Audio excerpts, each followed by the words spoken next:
Okay, let's spend a little bit of time investigating the ellipse. Now, as you can see here, the ellipse is one of our conic sections.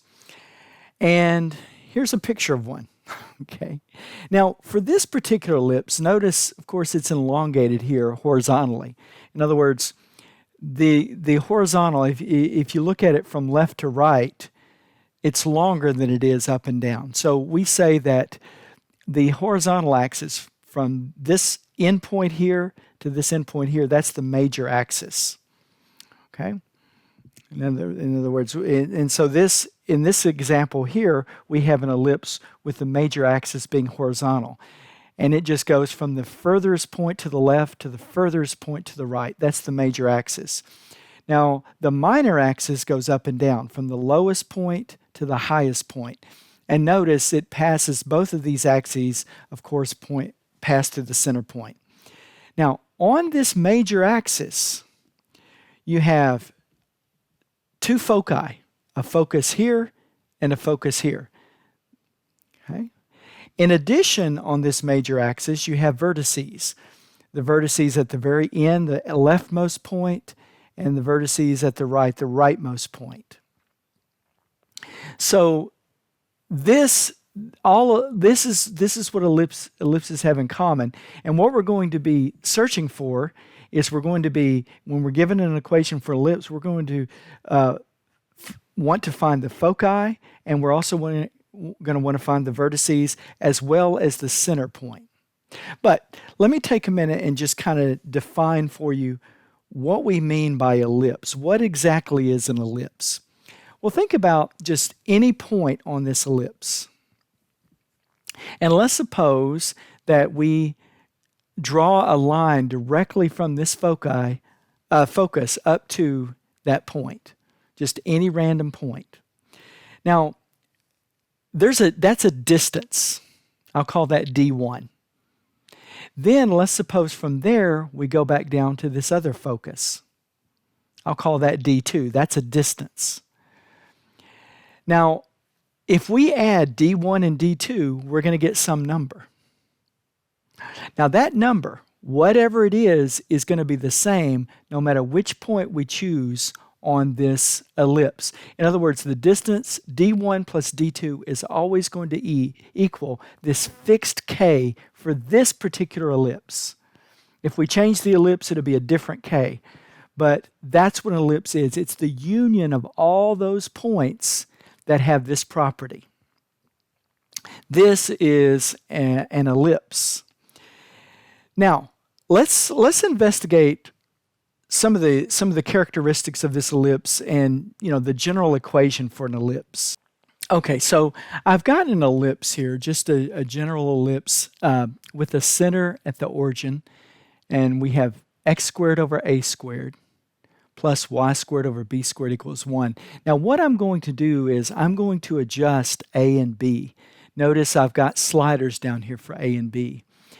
And right now I have a set for 1 and b set for 1. So really this is right here. This is just the graph for x squared plus y squared equals 1.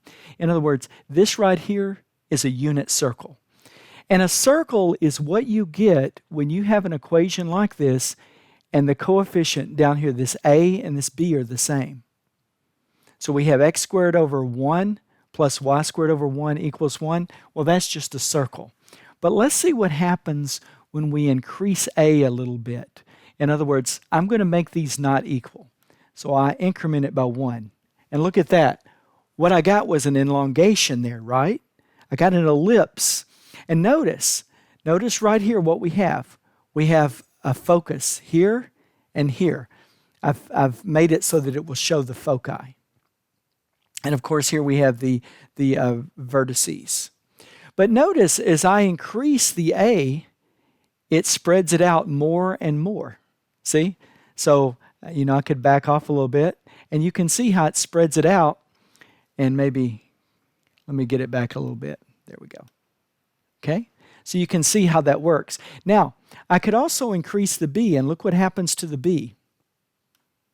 See? It makes the b taller.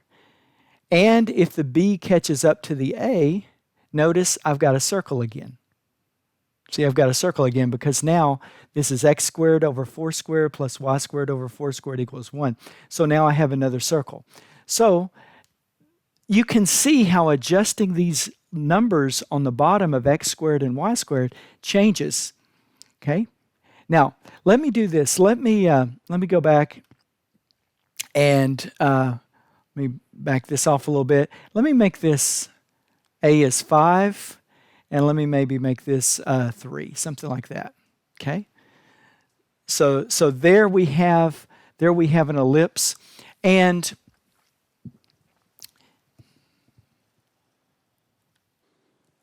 what I wanted to point out was, notice that when A is 5, look at where the vertex is. I've got the center here, and then I come over, there's 2, 4, there's -5 there. Notice, here's 2, 4, 5. So notice, the coefficient, if we want to know where is this vertex over here, well, it's just going to be the square root of the bottom. I've got x squared over a squared. A is 5. Well, that's where it crosses the x-axis over here. That's where it crosses its major axis. Now, as far as the y goes, look, the y is, the b is 3. Notice it crosses this vertical axis at 3. See? Here's 2, here's 4, and here's 3.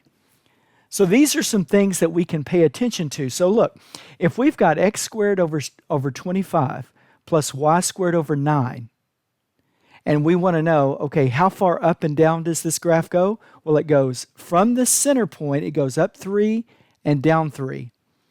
From the center point, it goes to the left 5 and to the right 5. Now, here's our task. We want to be able to find the parts of the ellipse, the center, the foci, and the vertices. From an ellipse like this, for example, and we'll start off with one like this. And we may get an equation like this, a general equation that looks like this. And let's just take note, first of all, that this one has a major axis parallel to the x-axis. In other words, its major axis is horizontal. What that means is that the bit here under the x part is bigger than the bit here under the y part. See that? So a squared is bigger than b squared. Now, so let's first of all find the center. The center of this ellipse is just going to be found from looking up here in the parentheses with the x and y. We get the x coordinate from the parentheses with the x, only it's the opposite. So it's h. The y coordinates from the parentheses with the y, only it's the opposite. It's the k. Now, next we want to get the vertices. Well, since our major axis is horizontal, since the a squared is bigger than the b squared, here's what we're going to do. We're going to act on the x coordinate of the center. In other words, to get to the vertex, I'm going to add a to the h. See? Here's h. I'm going to add a to it. And then k stays the same. So we're just moving from here over to here. And likewise, we get the other vertices, the other vertex, by moving to the left a units. See? So this is h minus a. Now, as far as the foci go, we're going to do something to the h, not the k. So I'm going to add c to the h here, and I'm going to subtract c from the h here. Now remember, c is just given to be the square root of the difference of a squared and b squared. And I got the absolute value in here just so you'll know, okay, just take the difference and then take the square root of it. You know, the positive. You don't want to try to take the square root of a negative. So just whichever one's bigger, and in this case, a squared is bigger. But in general, just take the difference of these two and then take the square root, and that's c. Now, let's suppose that we have an ellipse where the horizontal or the major axis is vertical, like in this case. That means that b squared is bigger than a squared. Okay? Now, we find the center the same way. The x coordinate from the parentheses with the x, the y coordinate from the parentheses with the y. See? Only the opposite of what you see in there.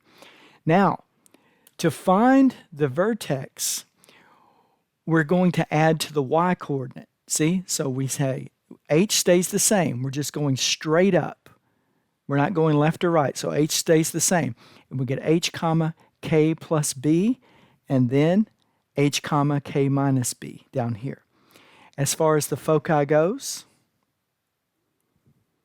we got h comma k plus c, and then h comma k minus c here.